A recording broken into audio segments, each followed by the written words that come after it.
서울대학교 의과대학 신경외과의 손영재 교수의 강연 청해 듣겠습니다. 안녕하세요. 손영재입니다. 이 계절이 바뀌면서 우리 뉴스에서는 이 계절에는 어떤 질환을 조심해야 된다 하고 많이 알려주죠. 겨울철에는 어떤 질환을 조심해야 될까요? 저기 써 있어요. 뇌출혈. 써 있어요. 죄송합니다. 근데 오늘 주제가 사실은 무겁거든요. 근데 또 무거운 또 주제이긴 하지만 이 한마디를 좀 해야 될 것 같은데요. 최근에 어느 방송인께서 방송을 마치고 집에서 계시다가 사망하셨습니다. 사인이 뇌출혈로 밝혀졌는데요. 이 기회를 통해서 고인의 명복을 빌겠습니다. 강연을 이제 시작하겠습니다. 그래서 뉴스 영상이 하나 준비되어 있는데요. 그걸 보시면서 이 겨울철에 어떤 질환을 조심해야 될까 다시 한번 확인해 보겠습니다. 기온이 떨어지면서 혈관 수축으로 인한 뇌졸중을 유의하셔야 합니다. 빠른 처치가 무엇보다 중요한 질환인 만큼 전조 증상을 잘 아는 게 매우 중요합니다. 환절기엔 온도차에 적응하지 못한 혈관이 빠르게 수축하며 뇌졸중 발생 위험이 높아집니다. 일어나서 화장실 가는데 좀 왼쪽 발 헛디는 느낌. 그래서 몸의 균형이 좀 잘 안 받는 그런 느낌이었어요. 뇌졸중의 골든타임은 증상이 나타난 뒤 4시간 30분입니다. 대응이 늦을수록 치명적인 후유증이 남을 가능성이 큽니다. 자, 이렇게 이번 주 지나가게 되면 굉장히 날씨가 쌀쌀해진다 하거든요. 이 겨울철 되게 되면 이 추운 날씨 때문에 옷차림의 변화가 생깁니다. 뿐만 아니라 눈에 보이진 않더라도 우리 신체에서도 변화가 생깁니다. 그리고 날씨가 추워지면 몸을 움츠리죠. 우리 몸에 있는 혈관도 수축을 하게 됩니다. 이 추운 날씨에 체온을 뺏기지 않으려고 수축을 하게 되는데 수축되게 되면 이 혈액이 지나가는 길이 좁아진 거 아니겠어요? 이 좁아지게 되면 그 좁은 길을 통해서 혈액을 보내야 하기 때문에 우리 심장에서는 좀 더 큰 수축력을 가지고 이 혈액을 짜내게 되는데요. 그렇게 되면 혈압이 올라가게 됩니다. 혈압이 올라가게 되니까 이런 추운 겨울에 있어서는 혈관 질환을 조심해야 됩니다. 그래서 일반적으로 기온이 한 10도 정도 떨어지잖아요. 우리 혈압에서 수축기 혈압이 한 10 정도 올라가게 되고 이완기 혈압이 6 정도 올라가게 됩니다. 이 혈압에서 수축기 혈압이 한 20 정도 올라가고 이완기 혈압이 10 정도 올라가게 되면 그 오른 정도마다 뇌졸중의 위험도가 2배씩 증가하게 됩니다. 실질적으로 뇌졸중으로 인한 사망률이 12월 들어서는 급격하게 증가하게 됩니다.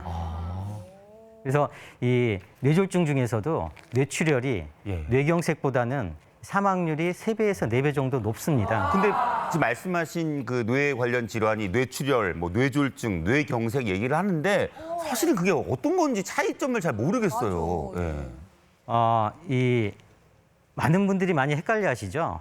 뇌졸중, 뇌출혈, 뇌경색이 각각 다른 질환이라고 알고 계시는데요. 그렇지는 않습니다. 우리 뇌는 쉴 새 없이 활동을 합니다. 그 쉴 새 없이 활동을 하려고 그러면 혈액 공급이 뒷받침돼야지 활동을 할 수가 있거든요. 그럼 뇌의 혈액 공급이 멈추게 되면 어떤 일이 벌어질 수가 있을까요? 뇌의 기능이 정지하게 됩니다. 그래서 뇌의 혈액 공급이 되지 않아서 이 뇌 기능이 갑자기 정지된 상태가 지속되는 경우를 뇌졸중이라고 얘기를 하게 되고요. 그 뇌졸중의 종류가 2가지가 있습니다. 하나는 뇌에 혈액 공급을 해주는 혈관이 좁아지거나 막혀서 혈액 공급이 안 됐을 때 그걸 허혈성 뇌졸중이라고 얘기하게 되고요. 뇌경색으로 나타납니다. 또 나머지 한 가지는 뇌에 혈액 공급을 해주는 혈관이 터져버립니다. 그러면서 혈액 공급이 안 되는 거를 출혈성 뇌졸중, 뇌출혈이라고 얘기를 하게 되는 거죠. 그래서 뇌졸중은 뇌경색이랑 뇌출혈이랑 합친 걸 다 포함하는 걸 뇌졸중이라고 얘기하게 됩니다. 또 이렇게 추운 겨울철이 다가오는데 이런 추운 겨울철에 좀 더 조심해야 되고 걱정되는 이 뇌출혈에 대해서 오늘 집중적으로 말씀을 해드리겠습니다. 이 뇌출혈의 종류는 여러 가지가 있어요. 그냥 한 가지 이 병이 아니라서 뇌출혈은 발생 부위와 발생 시기와 발생 원인에 따라 다양하게 있습니다. 이 발생 부위가 머리 속에서 이렇게 생기게 되면 뇌내출혈이라고 얘기를 하게 되고 또 뇌실이라는 뇌척수액이 만들어지고 이 저장되는 그런 공간이 있거든요. 그쪽에서 출혈되게 되면 뇌실출혈.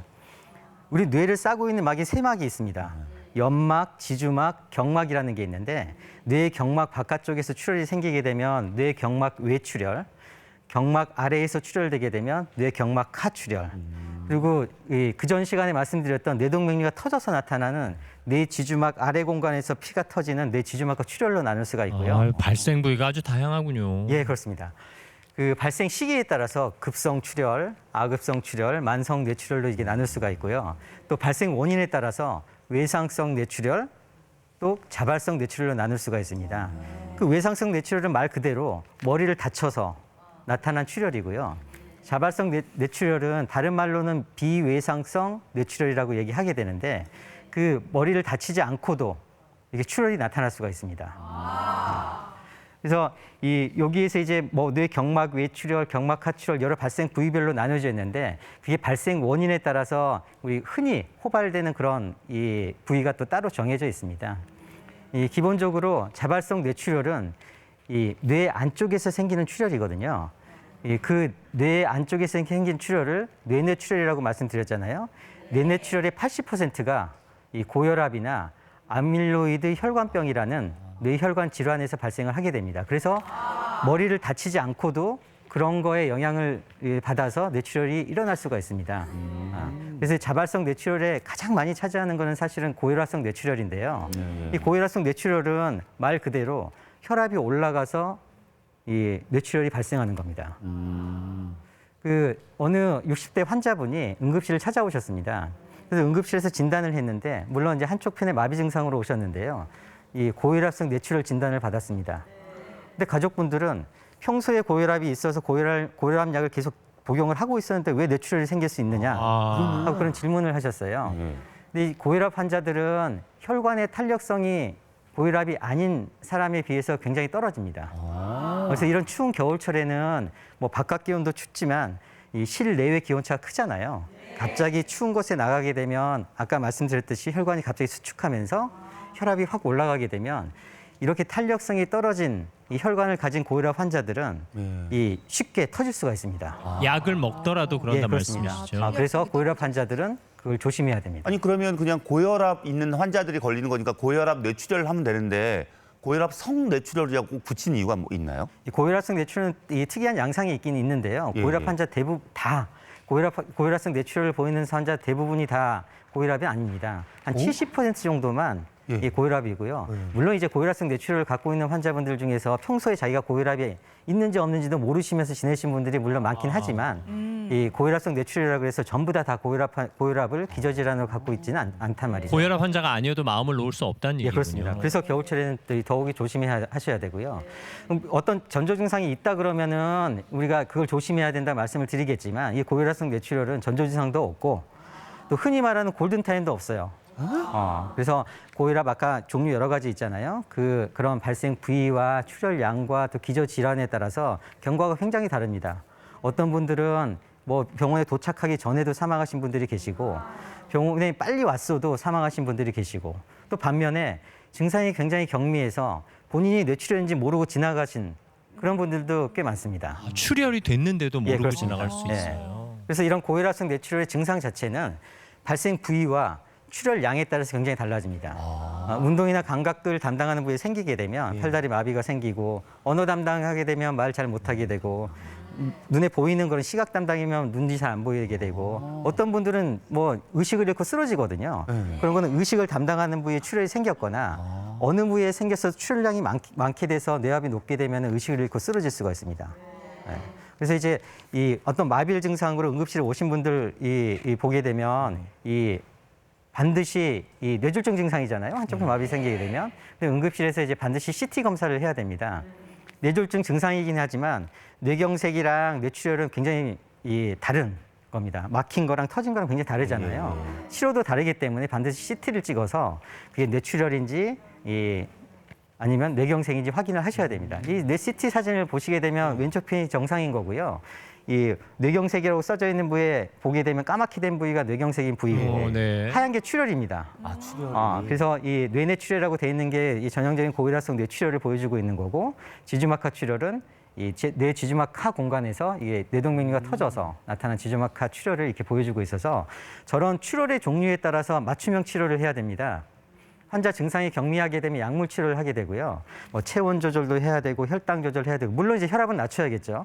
예, 그리고 뭐 전해질 불균형을 해야 되고 또 뇌전증이라 그래서 이 뇌전증이 생길 수 있는 위험도가 크게 되면 예방도 해야 됩니다. 또 뇌가 많이 부어 있게 되면 부기를 낮추는 약도 쓸 수가 있는 겁니다. 근데 뇌출혈이 되게 되면 대부분 다 수술을 해야 된다고 생각을 하시는데요. 절대 그렇지는 않습니다. 뇌출혈에 있어서 수술을 해야 되는 경우는 몇 가지 있는데요. 출혈량이 계속 점점 증가를 하거나 이 뇌압이 굉장히 높아서 생명을 유지하기 힘들거나 뇌척수의 경로의 순환에 장애를 일으키게 되면 수술을 해서 해결을 해야 되는데요.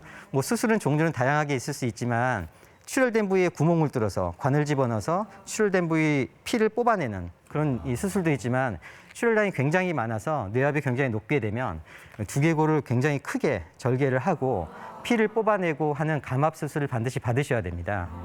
그래서 이런 이 수술을 하는 경우는 이런 거에 제한되어 있고 나머지 부위는 다 이제 이 약물 치료를 해결을 해야 되는 거죠. 자, 그래서 오늘 강연을 이제 이 마무리를 하겠는데요.